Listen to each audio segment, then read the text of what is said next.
नमस्कार बच्चों, सफलता की पाठशाला में स्वागत है आपका। हम आधुनिक भारतीय इतिहास को देखेंगे। ठीक है, आधुनिक भारतीय इतिहास को आज देखेंगे और इसमें मुगलों के पतन से लेकर ब्रिटिश सत्ता के जो उदय है वहाँ तक का सफ़र तय करेंगे। ठीक है,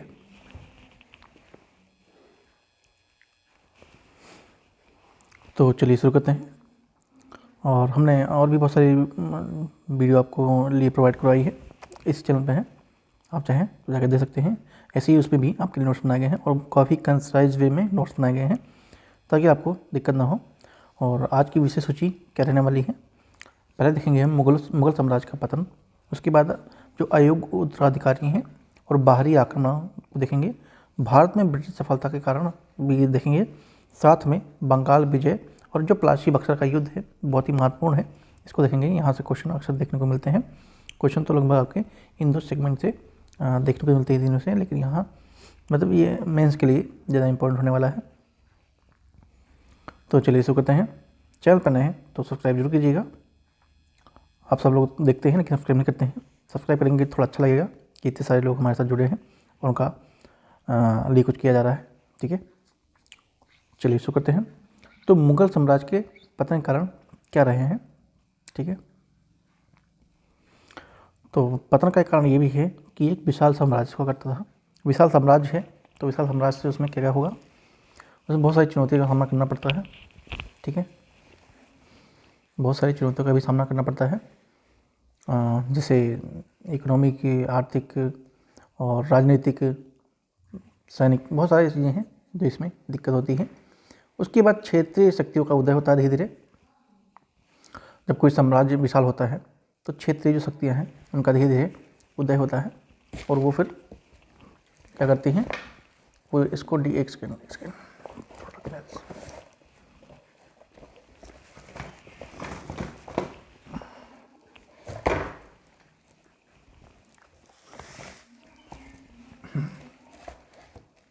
है, तो क्या होता है, क्षेत्रीय शक्ति का जो उदय होता है तो वो आपको कहीं ना कहीं इनको नीचा दिखाने का काम करती हैं। जैसे कि आप मान लीजिए, आप के अड़ोस पड़ोस में अगर आप आगे बढ़ने लगते हैं तो आसपास के जो लोग होते हैं वो क्या करते हैं, आपको नीचे करने का प्रयास करने लगते हैं। यानी वो आपके जो आसपास हैं वो क्षेत्रीय शक्तियाँ हैं। ठीक है, आपका एक साम्राज्य है और आपके आसपास जो आपको नीचा दिखाने के लिए हैं वो क्या है, एक वो क्षेत्रीय शक्ति के रूप में उभरती हैं। उसके बाद बाहरी आक्रमण होते हैं। ठीक है, बाहरी आक्रमण होते हैं, काफ़ी सारे बाहरी आक्रमण हुए हैं, ये भी एक पतन का कारण रहा है। फिर उसके बाद कमज़ोर उत्तराधिकारी आते हैं। ठीक है, कमज़ोर उत्तराधिकारी होते हैं और देखिए कितना भी आपने बनाया हो, कितना भी कुछ किया हो, अगर जो सक्सेसर है वो कमज़ोर है या फिर वो कहीं ना कहीं पतन के कारण पतन है, यानी कि वो डिक्लाइन की जो थ्योरी है अपनाता है, तो कहीं ना कहीं वो जो साम्राज्य है वो ध्वस्त हो जाता है। फिर सबसे इम्पोर्टेंट और महत्वपूर्ण जागीरदारी संकट। ठीक है, तो ये कुछ मूलतः कारण थे जो कि आपके मुगल साम्राज्य के पतन के कारण बनते हैं। आप इन टॉपिक को, इन्हीं के ऑप्शन को लिख के आप इसको एक्सप्लेन कर देंगे अच्छे से तो आपको पूरे नंबर मिल जाएंगे। ठीक है, यूरोपीय कंपनियों का एक व्यापारिक प्रभुत्व भी एक बड़ा आर्थिक कारण में से एक था इनका लिए। अब देखते हैं औरंगजेब के बाद कमज़ोर शासक कौन कौन हुए। ठीक है, या उनका शासक का जो क्रम है उसको देख लेते हैं। बहादुर शाह प्रथम की बात करें, 1717 से लेकर 1200 तक ये थे। ये 1707 से लेकर 12 तक थे और शाहों को इसने रिहा किया था। उसके बाद जहांदार शाह आते हैं 1712 से लेकर 1713 तक और ये जजिया समाप्त करते हैं और जुल्फ़ी खान की कठपुतली के नाम से इनको जाना जाता है। तो जुल्फ़िकार खान है, उनके कठपुतली के रूप में इनको जानते हैं। और जजिया समाप्त करने वाले जहांदार शाह ही होते हैं, इंपॉर्टेंट है, ध्यान रखेंगे। फिर आते हैं फर्रुखशियार 1713 से लेकर 1719 तक और ये 1717 में फरमान जारी करते हैं, जो कि हमने पिछली वीडियो में देखा था। अंग्रेज़ों को प्रमुख व्यापार विशेषाधिकार इनको इनके द्वारा दिया जाता है। फिर आते हैं मोहम्मद शाह रंगीला। ठीक है, जो कि 1719 से लेकर 1748 तक इनका टाइम पीरियड होता है। ठीक है, ये रंगीला बादशाह के नाम से जाने जाते हैं, मोहम्मद शाह रंगीला। फिर शाह आलम द्वितीय की बारी आती है 1760 से लेकर 1806 तक, जो कि इन्हीं काल में पानीपत का 1761 का युद्ध और बक्सर का 1764 का युद्ध होता है। ठीक है, और यहाँ पे ये हार जाते हैं। बहादुर शाह द्वितीय की बात करें तो ये 1837 से लेकर 1857 तक रहते हैं, और 1857 में इन्हीं के जो बहादुर शाह द्वितीय हैं रंगून में इन्हीं का ही निवास, मतलब इनका ही देहवास हो जाता है। ठीक है, 1817 का विद्रोह भी और 57 का विद्रोह भी इन्हीं के कार्यकाल में होता है, बहादुर शाह द्वितीय कार्यकाल में, और रंगून में जाते हैं तो वहाँ पे इनकी मृत्यु हो जाती है। ठीक है, ये हम जब आगे 1817 का विद्रोह करेंगे तो उसमें हम चीज़ों को अच्छे से और देखेंगे। आगे चलते हैं। बाहरी आक्रमण और साम्राज्य पर घातक प्रहार होता है, जैसे नादिर शाह ने 1739 में करनाल की लड़ाई लड़ी और मुगलों को हराया था। इसमें मयूर सिंहासन और कोहिनूर हीरा भी ले गया था। ठीक है, कोहिनूर हीरा आप लोग ने सुना होगा। तो कोहिनूर हीरा का हुआ नादिर शाह 1739 में करनाल की लड़ाई में मुगलों को हराता है, और वहाँ से मयूर सिंहासन साथ में कोहिनूर हीरा भी ले जाता है। ठीक है, फिर अहमद शाह अब्दाली की बात करें 1748 से लेकर 1767 तक रहता है, और इसके शासनकाल में कोई भी आक्रमण नहीं होता है। लेकिन पानीपत की जो तीसरी लड़ाई है वो 1761 में होती है, और पंजाब पर इसका कब्जा हो जाता है, साथ में मराठों को हरा देता है। ठीक है, तो ये कुछ बाहरी आक्रमण थे। ठीक है, इनको इम्पोर्टेंट है एग्जाम की दृष्टि से, दोनों के दोनों ध्यान रखेंगे। ठीक है, और जो ये आक्रमण हुए, इन आक्रमणों से क्या हुआ कि जो उत्तर पश्चिमी जो सीमा है उनको असुरक्षित कर दिया गया था। ठीक है, जो आक्रमण हुए तो जो सीमाएं हैं वो कहीं ना कहीं सुरक्षित महसूस नहीं कर रही थी। अब बात करते हैं केंद्रीय मुगल सत्ता। ठीक है, तो क्या क्या शक्ति इसमें थी, राजनीतिक शून्यता, क्षेत्र शक्तियों का उदय, क्या क्या कहाँ कौन उदय होते हैं। ठीक है, मान लीजिए ये पूरी भारत है, यानी और यहाँ पे मुगलों का साम्राज्य चल रहा है अभी फिलहाल। ठीक है, और इनका कमज़ोर कैसे होता है, देखो पहले तो मराठे आते हैं, गुजरात, मालवा, बुंदेलखंड में विस्तार करते हैं मराठा साम्राज्य। ठीक है, उसके बाद जाट, सिख, राजपूत ने भी विद्रोह कर दिया, दूसरा कांड ये हो गया। फिर जमींदारी तंत्र स्वतंत्र राज्य बनाने में लग गए। ठीक है, फिर हैदराबाद में निजाम उल मुल्क द्वारा स्थापित किया गया 1724 में हैदराबाद को। तो ये सब कुछ कारण रहे हैं जो क्षेत्रीय शक्तियों को, केंद्रीय जो मुगल सत्ता है उसको कमज़ोर करने में काफ़ी सहायक भूमिका निभाए हैं। भारत अब एक राष्ट्र नहीं बल्कि कई छोटे छोटे राज्यों का समूह बन चुका था उस समय। ठीक है, तो इस तरह से ये कई टुकड़ों में टूट जाता है, और इस तरह से भारत की जो शक्ति है वो कहीं ना कहीं कमज़ोर पड़ जाती है। भारत में ब्रिटिश सफलता के कारण की बात करें, ठीक है, तो यहाँ ब्रिटिश हैं और यहाँ पे हमारे भारतीय हैं। हथियारों की बात करें, मतलब हम तुलना करेंगे कि जो ब्रिटिश सत्ता है वो क्यों सफल रही और जो हमारे भारतीय हैं वो क्यों असफल रहे। ठीक है, अगर हम हथियारों की बात करें तो जो ब्रिटिश हैं उनके पास क्या था, आधुनिक बंदूकें थी, तोपें थी, तेज मारक क्षमता करने वाले औजार थे। लेकिन जो भारतीय हैं उनके पास पुरानी तलवारें और धीमी हथियार देखने को मिलते थे। ठीक है, धीमी हथियार से मतलब देसी कट्टा वगैरह। ठीक है, और तलवार तो काफ़ी यहाँ पे पुरानी मतलब पहले की ही थी, क्योंकि भारत एक शांत प्रिय देश था और वहाँ इतनी लड़ाइयों की ज़रूरत नहीं पड़ती थी। कभी कभी लड़ाई हुई है लेकिन मतलब काफ़ी लॉन्ग टाइम पे होती है, तो इसलिए यह जो तलवारें थी वो काफ़ी वैसे थी। तो कहीं ना कहीं भारतीयों के एक असफलता के कारण ये भी रहा आधुनिक हथियार ना होना। उसके बाद सैन्य शासन की बात करें तो नियमित वेतन, सख्त अनुशासन होता था इसमें ब्रिटिश में। ठीक है, यानी इनको टाइम से सैलरी दी जाती थी और प्रशासन जो है वो काफ़ी सख्त होता था। लेकिन वहीं अगर भारतीयों की बात करें तो यहाँ अनियमित आय और भाड़े के सैनिक होते थे। ठीक है, क्या होते थे, सैलरी का पता नहीं है कब मिलेगी, और ऊपर से यहाँ पे किराए पे मजदूर सैनिक जो है उनको लिए जाते थे। चयन प्रक्रिया की बात करें तो योग्यता के आधार पर ब्रिटिश में चयन होता था, लेकिन जो भारत में जाति व्यवस्था पर चयन होता था, व्यक्तिगत संबंधों के आधार पर चयन होता था। ठीक है, तो ये भी कहीं ना कहीं कारण रहा है, और आज के 20-25 साल पहले भी कुछ ऐसे ही देखने को मिलता होगा, जाति और व्यक्तिगत संबंधों के आधार पर ही चयन होता था। ठीक है,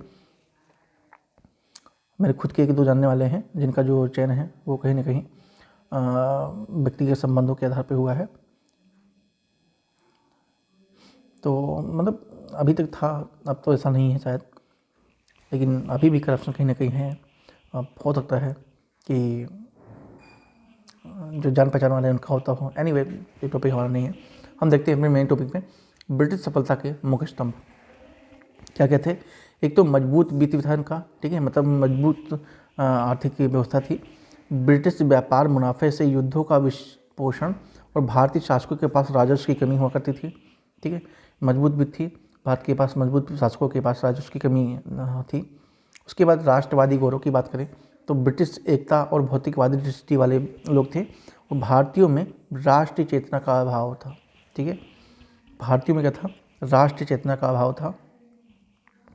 इस वजह से ये ब्रिटिश सफलता के प्रमुख कारण बनते हैं। शानदार नेतृत्व की बात करें तो क्लाइव, हेस्टिंग जैसे नेता और मजबूत द्वितीय पंक्ति में शामिल थे, ठीक है। पैसे और अनुशासन ने संख्यात्मक बल को हरा देता है, ठीक है। पैसा और अनुशासन क्या करता है, जो संख्या में अधिक होते हैं उनको हरा सकता है, ठीक है। आपने इतिहास में बहुत सारी लड़ाई देखी होंगी, तो जिनके पास मॉडर्न टेक्निक है वो अक्सर युद्ध जीतने की कगार पे रहते हैं। बंगाल की बात करें, ठीक है। अब मॉडर्न टेक्निक इसलिए क्योंकि अभी वर्तमान में आप देख लीजिए, ईरान, इजराइल और अमेरिका किस लिए लड़ रहे हैं, इसलिए कि परमाणु बम न बनाए ईरान, ठीक है। तो इसलिए आज भी ये वर्चस्व की लड़ाई हो रही है कि कौन सबसे तेज़ है और किसके पास मॉडर्न वेपन्स है।